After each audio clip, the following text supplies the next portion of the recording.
I understand that California has overcommitted its total amount of water. So isn't the issue of the Delta project, et cetera, begging the question, so to speak? What do we do about the fact that water is already overcommitted? Can we ever make up the difference? I don't know if... Well, I'll start Tina? with that, Kit. I hope this is working. I think one of the big, huge elephant in the room with regard to California water is an expectation that if we need more water, we can just get it, when in fact, the amount of water that we get comes from Mother Nature, with a little bit of modification as to how we manage it.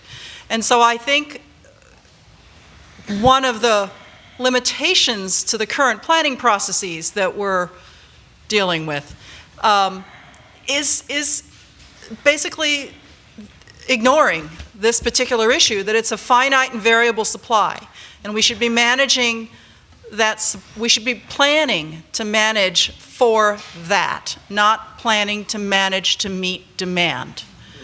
And that's where I think the biggest conflicts exist, and ironically, I also think that's where the least amount of conversation is going on in the current discussions. Okay. Yes, Maurice? Yeah, I tried to. Yes, very good. I tried to show that there is the potential to develop possibly 3 million acre feet. Now that means more dams, more conveyance works. It implies use of groundwater storage. So physically it's possible. What you'd be doing is trying to capture more water out of the flood events that we have mostly in the Central Valley. Thank you. Elizabeth? And the other thing is that by capturing rainwater and utilizing gray water, that is a water supply. It's a localized, falls on your property, you use it on your property, you dispose of it on your property for the most part. And that's our additional water supply. That means that the best water we have for new supply is the water you don't use, basically. So if you're conserving water, that allows for more water to be available. If you're capturing rainwater, you're not using potable water for inappropriate uses like toilet flushing, blah, blah, blah. So that's it's called an alternative water supply. There's nothing alternative about it. It's a full-on water supply. Thank you. Maurice, since you're the one that mentioned desalination, perhaps you can answer this question. What plans are there in the Bay Area for desalination, and to what extent or not? Why are we not thinking about it very much right now? Well, the main issue is the cost. There was a go-ahead now given for a small plant in San Diego County, near Oceanside. They've been trying to get the permits and everything for about 10 years, and that would produce about 50,000 acre feet per year, but at least would give us some experience in what a fairly large plant actually costs to operate. As far as I know, there's a few experimental things being proposed around the Bay Area. I think East Bay Mud might even have one, but they're pretty small, just basically trials. If you went into brackish water like Suisun Bay, it would not take as much energy. But the indicated costs around San Diego are like $1,800 an acre foot. Now Singapore does it for $600, so I'm not quite sure why the big difference. Okay. But Australia also has instituted backup desalting plants for their major cities. They don't plan to use them normally because of the high energy cost. Okay. It could be a backup supply, and hopefully there'll be a breakthrough, but I've been working at this a long time, and there's always a hope of a breakthrough, but it hasn't come. Right. Okay. Well, going to the next question then. For Tina, have there been studies of the biological viability above and below Sacramento and Stockton? Maybe you know more about the question. I'm not certain I understand what that question is. I mean, I will say that within this watershed, including the Delta and the Bay, scientifically speaking, this is probably one of the best studied systems in the world, both with regard to its biology and its ecology, as well as its geology and hydrology, and we have remarkable scientific tools which allow us to not only study it on the ground, but also study it in simulation using computer models.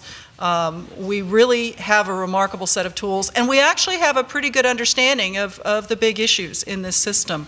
You will periodically read claims that we don't understand how the system works and therefore we shouldn't do anything. And I find that actually downright insulting. And actually, it's sort of a standard approach, you know, to claim that you don't really know what to do and it can't be that bad, or therefore you don't do anything. It has stalled us, I think, pretty effectively for the past couple of decades. I mean, we've known what many of the problems are. Our biggest challenge comes down to really developing the will to do the things to change, either how we manage the system or how we manage water, that are hard to do. And they're hard to do for two reasons. One is they may be really expensive, but more frequently they're hard to do because it means you're essentially reallocating a resource, in this case water, from one use to another in order to accomplish different objectives. And I think we have a long history of the system of imbalance. And in fact, you can look back historically to when the projects were built. They were built to provide water. They were not built to maintain the rivers or the ecosystems. It's only in the last couple of decades that we as a society have made that commitment and recognized both the value and the need to protect those systems, and we're finding it really hard to drag the pendulum back in order to get us there. And so it comes a little bit back to the first question is, you know, how do we deal with the fact that we're exceeding our capacity in the system? And the answer is we're going to have to find new and different ways to do what we want to do, and we're probably, with regard to water, going to have to do it with less and more efficiently. And I have a feeling I didn't quite get at the question, but that was my attempt. Thank you.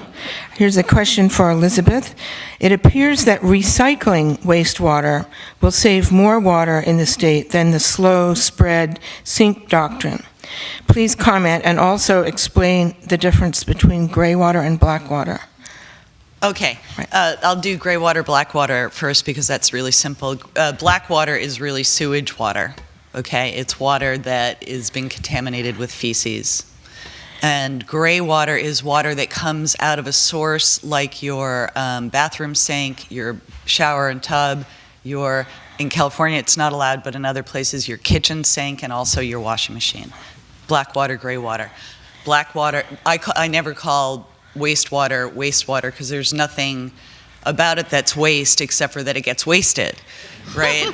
The waste in it is usable, right? It's all usable. So, and then the first question was recycling you mean wastewater versus like large-scale recycled black water is what Right. I'm assuming the question is, Right. and that will have a greater capacity than localized water reuse. I don't have the figures on what's more effective, largely because the figures on the capacity of rainwater and gray water have not yet been developed because there's so very little data about rainwater and gray water in terms of usage. What I can tell you is it's a heck of a lot cheaper and it's a lot more reliable in a way. Because it's interesting, in Australia right now, their second highest source of water supply is gray water. Like I would have said, if somebody had asked me, oh, it's rainwater. First it's potable water, city supplied, then it's rainwater. No, because it's not raining there. So they're getting their potable water and then they're reusing the heck out of it. They reuse it to wash their cars. I mean, you are legally bound to do so, right? To wash your car with gray water. No more outdoor watering, period. No outdoor watering, right? They use it for their washing machines, right? So in terms of volume, yes, I assume that the volume would be greater in a formalized black water recycling center. However, if you're ending up putting less and less down the drain towards that anyway because you're recycling it on your own property, then there's going to be less wastewater anyway, or Blackwater. All right, thank you. Perhaps, Maurice, you can answer this. How does the California water supply issues compare to other similar states' water supply issues? Well, many of the western states have some similar issues. We're bigger. I think maybe that's one difference. In Arizona, of course, their allocation from the Colorado River is 2.8 versus our 4.4 million acre feet. And probably what will happen is they're losing agriculture at a faster clip than we are, I think. So, Okay. yeah, they're there all over, I think, but primarily in the drier western states, because most of the eastern states don't really use much irrigation. Okay, thank you. Then this is a question, follow-up on your mention of Santa Clara. What is conjunctive management and how is it being implemented in Santa Clara? What have the results been in terms of the magnitude of change in water availability? Maybe Maurice, yeah. Yeah, and if then there's others. somebody here from Santa Clara, they could probably tell you, but for a long time, they've been depending on wells for their supply.